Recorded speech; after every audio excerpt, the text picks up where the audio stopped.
A yield curve is a graphical representation of yields on bonds with different maturities.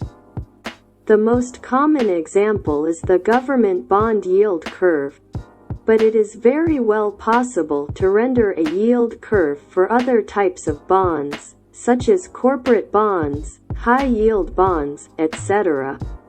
The government bond yield curve is often referred to as the benchmark yield curve. The left panel of the image on the screen shows this curve for U.S. government bonds as of November 4, 2019. Analysis of the yield curve helps investors determine how bond markets are positioned and in what direction they are likely headed. This type of knowledge can help you to get a handle on where we are in the economic cycle, along with what the next phase will likely be. Each day, the U.S. Department of the Treasury, www.treasury.gov, reports the yields for various maturities of U.S. government bonds, ranging from 1 month up to 30 years. The table on the screen shows these yield rates for early November 2019. Please note that all these yields are annualized. For example, for a bond with a 1-month maturity, you will receive 1.58%, 12 equals 0.13%.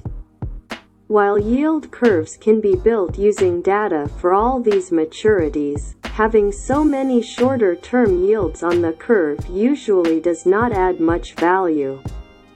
In general, yield curve charts will omit many of the shorter-term yields. The vertical axis of a yield curve chart shows the yield, while the horizontal axis shows the maturity of the bonds, often converted into months in order to get a proper scaling on the chart. The rates for each of the different maturities are plotted on the chart. The yield curve itself is the line that connects each of these yield rates on the chart. In general, the yield curve reflects the way investors think about risk. In a normal situation, one would expect to receive a higher compensation yield for longer maturities. When you lend money to the government for 20 or 30 years, it makes sense to receive a higher compensation than when you lend it for only a few months or a year. The yield curve reflects the yields for different maturities in a very intuitive way. The shape of the yield curve line, as well as changes in that shape over time, can help investors to determine the current economic environment and signal changes in the economic climate.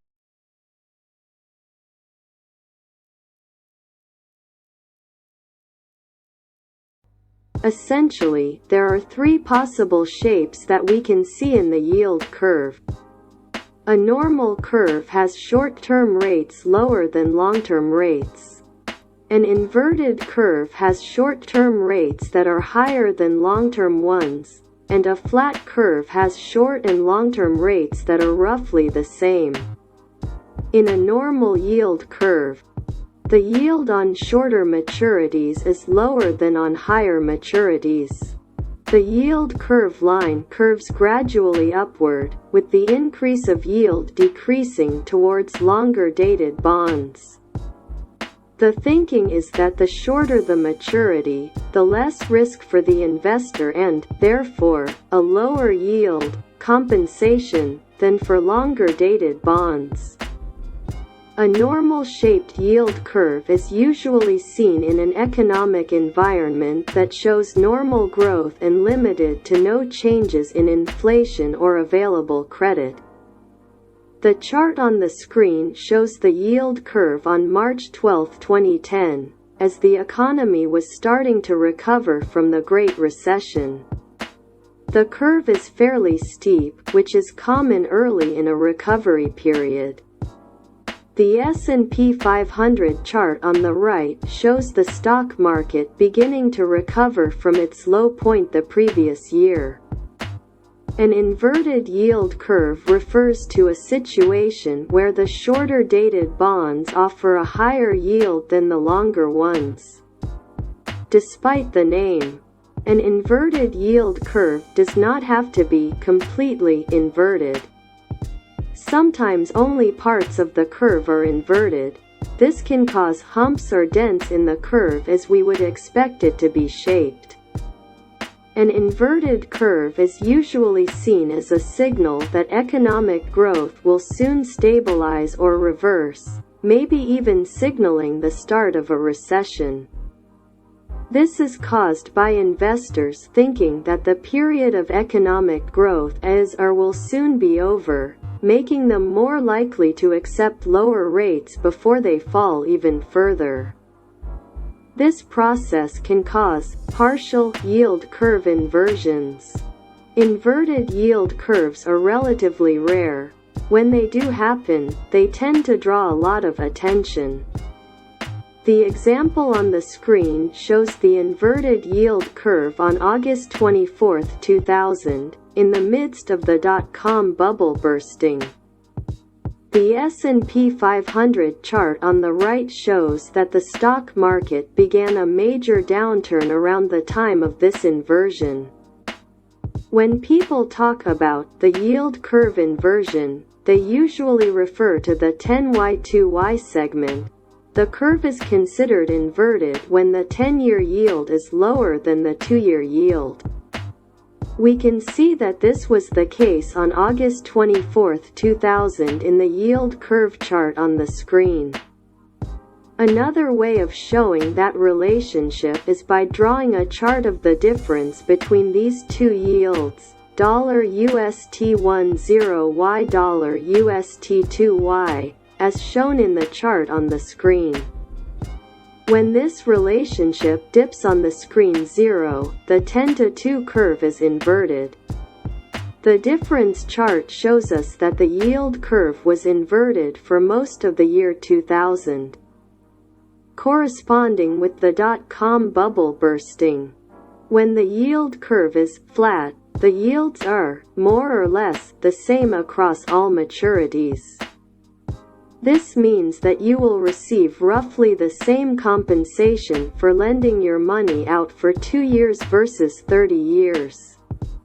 You are not compensated for the longer, and therefore, riskier, lending period. As the economy expands and contracts and the yield curve moves from normal to inverted, the curve has to pass the flat shape in both directions. A flat curve can therefore be seen as a transition period in the economy from one phase to another. The chart on the screen shows a fairly flat yield curve on July 16, 2007, a precursor to the Great Recession. The S&P 500 chart on the right shows prices flattening out as the economy transitions from recovery to recession.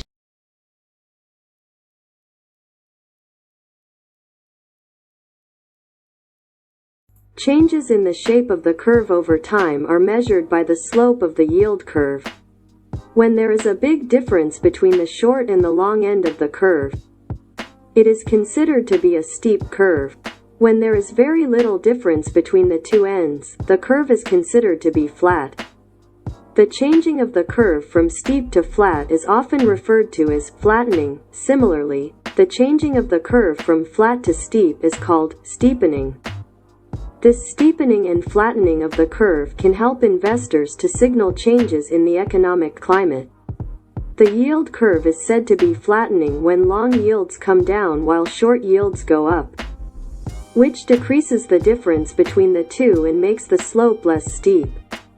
Flattening typically happens when the economy is in full recovery mode. The chart on the screen compares the yield curve on two different dates. The darker red line is the yield curve in early 2010, while the bright red line is the curve in late 2018. As you can see, the yield on longer maturities came down while the yield on shorter maturities moved higher, changing a very steep curve in 2010 to a very flat curve in 2018. Steepening, the opposite situation. When the difference between the two ends of the curves is small but starting to increase, is called the steepening of the curve. Steep curves are generally seen at the beginning of a growth or expansion period. The chart on the screen shows an example of a steepening curve. In May 2007, the yield curve was very flat, with all maturities above 4.65%. From that point to August 2010, yields came down across the curve, but they came down much harder on the short end. This asymmetric decline caused a steepening of the curve.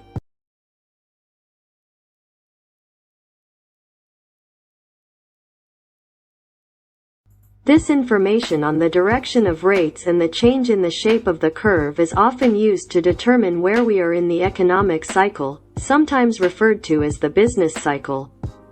The table on the screen shows how the yield curve typically behaves during each segment of the cycle. The chart on the screen shows the S&P 500 index on a monthly scale going back to the 1970s. The red and green dashed lines mark the start and end dates of expansions and contractions in the business cycle as defined by NBER, National Bureau of Economic Research. Thus, the area from a red line to a green line marks a contraction period, while the area from green to red marks an expansion period. The 1-0-Y-2-Y spread is plotted below the chart. Orange circles show dips below the zero line, which is where the yield curve is inverted. Notice that there is a yield curve inversion preceding every period of contraction since the late 1970s.